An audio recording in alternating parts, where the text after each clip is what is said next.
I sat through 3.5 hours of Killers of the Flower Moon by Martin Scorsese. Now I need a nap.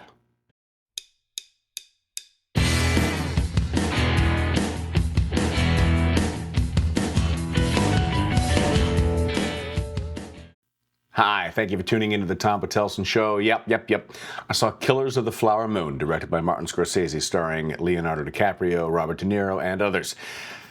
It is 3.5 hours long. That is 4 hours with previews, but I'll get into that later. This is a true story based on a book by David Grann about the Osage Indians from a period of 1918 to 1929. There were 60 murders. I think 60 plus murders, making this movie a murder mystery. What kind of murder mystery? Well, the kind of murder mystery that, it's not an Agatha Christie murder mystery like Murder on the Orient Express, where you are the detective trying to figure it out and you don't know who did it.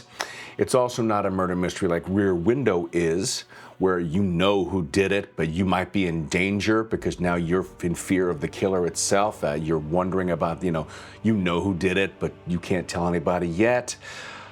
It's more like Mississippi Burning. Mississippi Burning is you know who did it.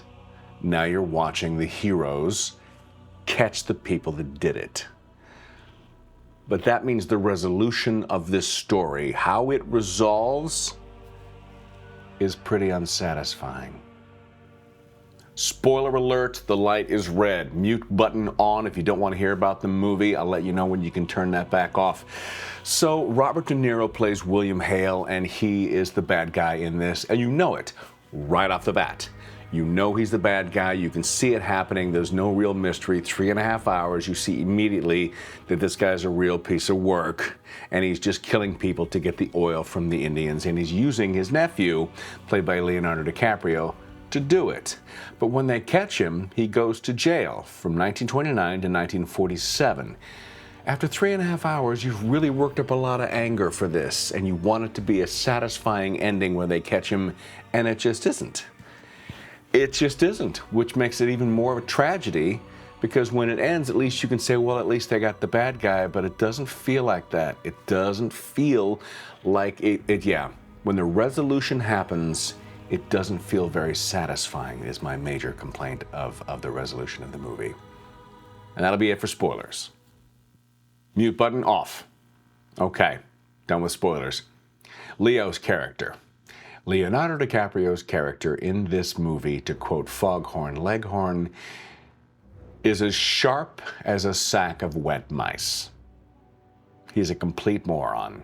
He is easily manipulated by everyone that talks to him, and he does the wrong thing, makes the wrong decisions. He's not your hero. He's not a hero at all. He's not even an anti-hero, which makes this movie difficult. There's no one really to root for other than you want justice. And when justice happens, justice isn't very satisfying. That's an issue.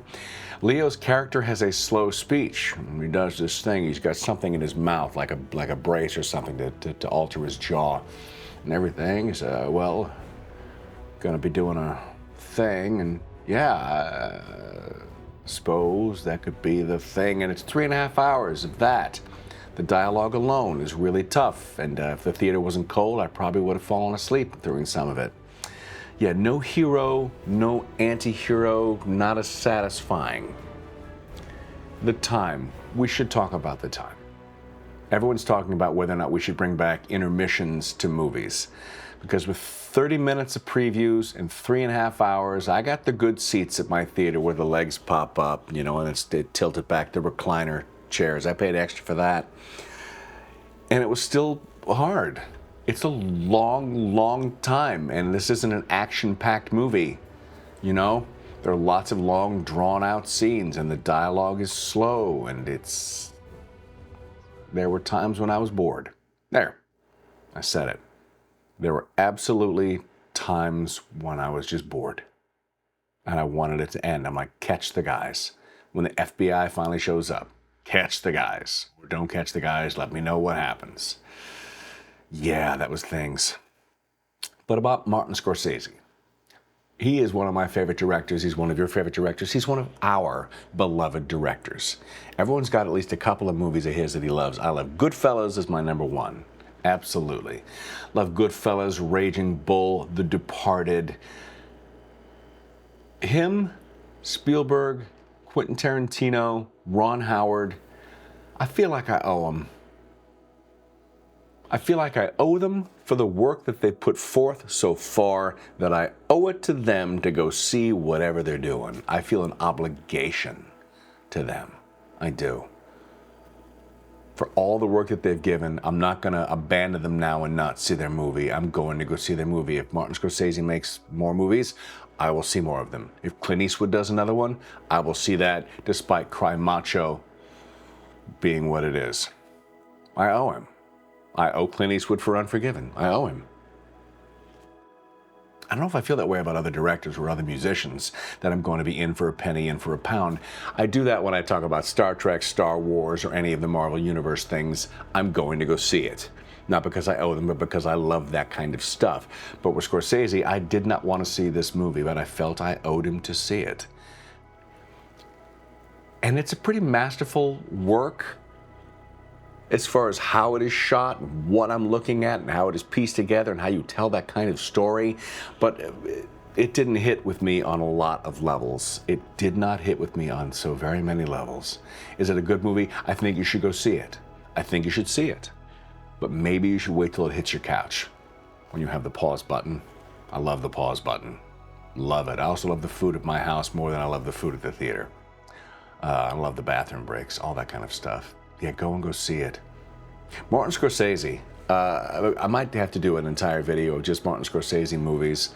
I don't know how he sees what he sees and how he puts that together. Have you seen the clip of, I believe it's Nicholas Pileggi, who wrote Goodfellas, based on the book Wise Guy, and they're writing the screenplay together. And Martin Scorsese can see in his head a scene in the movie where he's going to do a close-up of Robert De Niro, and he tells Nicholas Pileggi, write down cream. What? Just write cream in that section. Write it in the margins, so I know. Write cream. And in the movie, that's when the song Sunshine of Your Love comes in, and they do a close-up on Robert De Niro. He saw that during the writing of the screenplay. That's the kind of mind, I don't know how you do that, have that kind of foresight to know what you're going to do ahead of time. I think he's a genius. Not my favorite work from him, but I do think he's a genius. Killers of the Flower Moon. I'm sure it's going to get nominated for stuff, but it's way down on my list of Scorsese favorites. Time for a shout out. This is from my James Bond video, where I talk about the Bonds and my favorite movie from James Bond and my least favorite movie from that Bond. I hope I'm saying this right.